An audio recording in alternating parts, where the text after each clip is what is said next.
There's a question many people keep to themselves and rarely say out loud. It's not urgent or practical.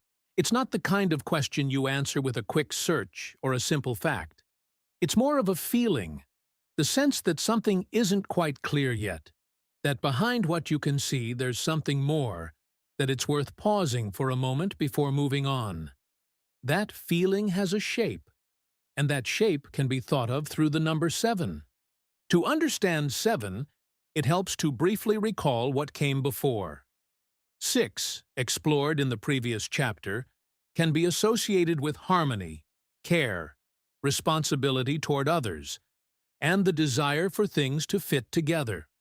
6 builds, nurtures, organizes, and sustains. There's something deeply relational about that number. It looks outward, toward connections, toward balance between people.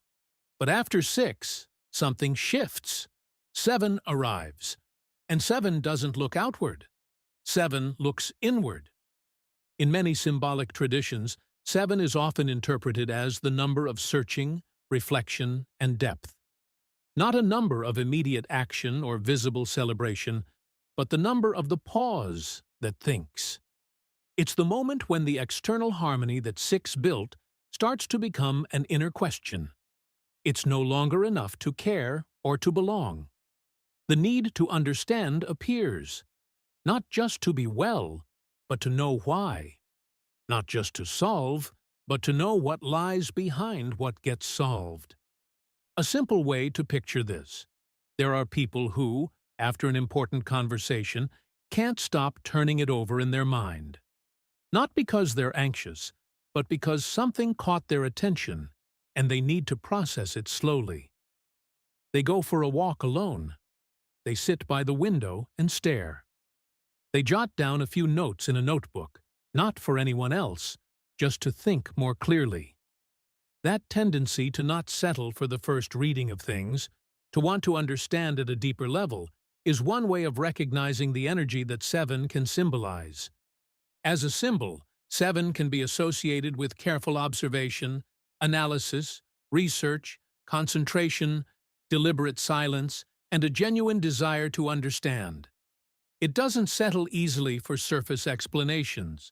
It compares, returns to an idea, asks questions others might not ask because it seems more comfortable not to. There's something in 7 that isn't in a hurry to reach a conclusion, if that conclusion isn't solid yet. It prefers an honest question over a rushed answer. This sets it apart from numbers like 1, which can be associated with the impulse to begin, or 3, which tends to connect with expression and movement. 7 isn't here to launch or to shine. It's here to look more carefully, to stop at a detail others walked past, to read the same page twice because something didn't quite land, to ask a question mid-conversation and not say it out loud because it isn't ready to be spoken yet.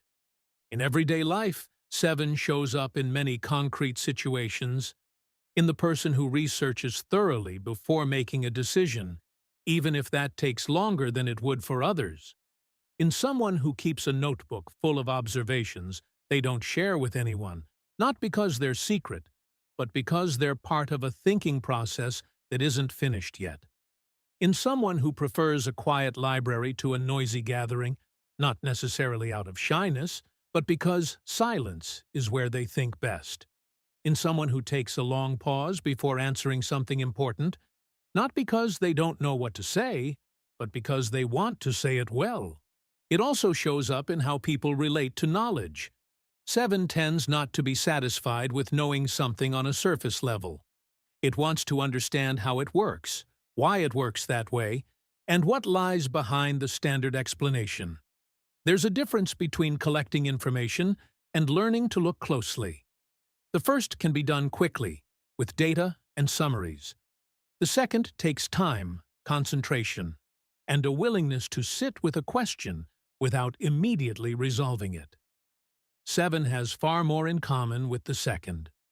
Culturally, 7 appears in many contexts, carrying a symbolic weight that points precisely to this idea of depth, or of something that goes beyond the obvious. the 7 days of the week, which across many cultures have marked the rhythm of time and reflection.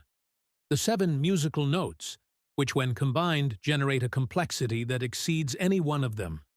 The 7 wonders of the ancient world, as a reference point for what deserves to be contemplated with wonder. There's no need to look for a mystical explanation in any of these. They're more like traces of how 7 was associated, across time, with what is worth slowing down to observe, to listen to consider with more care than usual. One of the most interesting ideas that comes up when thinking about 7 is the difference between having answers and knowing how to sit with a question. We live in a time that places enormous value on speed of response. Whoever answers fast seems confident. Whoever takes time seems uncertain. But some questions don't work well with that logic. Some questions need time, grow richer when left open a little longer, and change shape the more they're examined. 7 can be understood as a disposition to take that time without anxiety. To trust that a question well inhabited eventually leads somewhere clearer than a hasty answer ever could. This also connects to the idea of intelligent pause, not stopping to escape reality, but stopping to observe it more clearly. There's an important difference between paralysis and reflection. Paralysis is when someone can't move because they're afraid or because no path seems open. Reflection is when someone chooses not to move yet because they're still looking carefully. 7, in its more constructive reading, has much more to do with the second, with the pause that helps you see more clearly before taking the next step. But like every symbol, 7 has its tensions. That same depth that can become a powerful tool can also become a trap. When the analysis never ends. When every answer opens 10 new questions and none of them close. When reflective distance turns into difficulty connecting with others. When chosen, silence becomes unwanted isolation. It can happen that someone living very intensely in the register of 7 finds themselves thinking so much that they lose sight of action, or that they distrust appearances so thoroughly that they struggle to accept something simple as simply simple.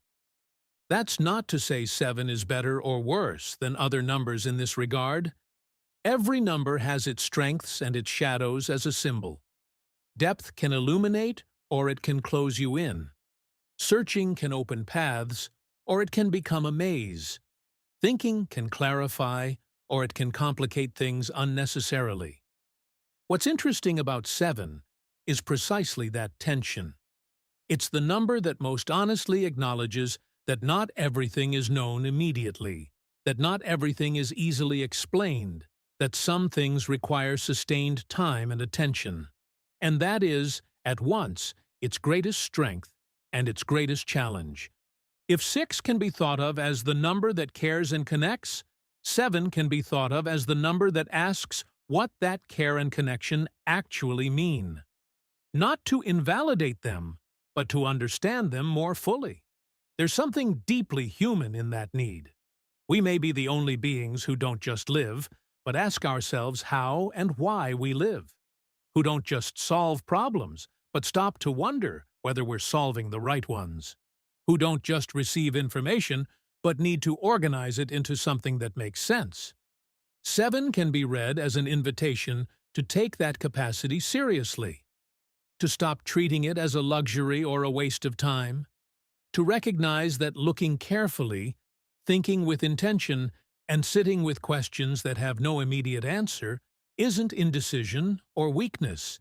It's a particular way of being present in the world, one that isn't always visible from the outside because it happens quietly, in a notebook, on a walk, in the pause before speaking. But it leaves its mark, in its own way, on everything that's later done and said. 7 doesn't promise certainty. It doesn't point to a destination or hand over a finished map. It points instead in the direction of the question. And there's something more honest in that than in many quick answers. Because Some of the most important things that can be understood about a life, about an idea, or about oneself don't reveal themselves all at once. They reveal themselves slowly, with patience, when you're willing to look more than once and not settle for what first appears.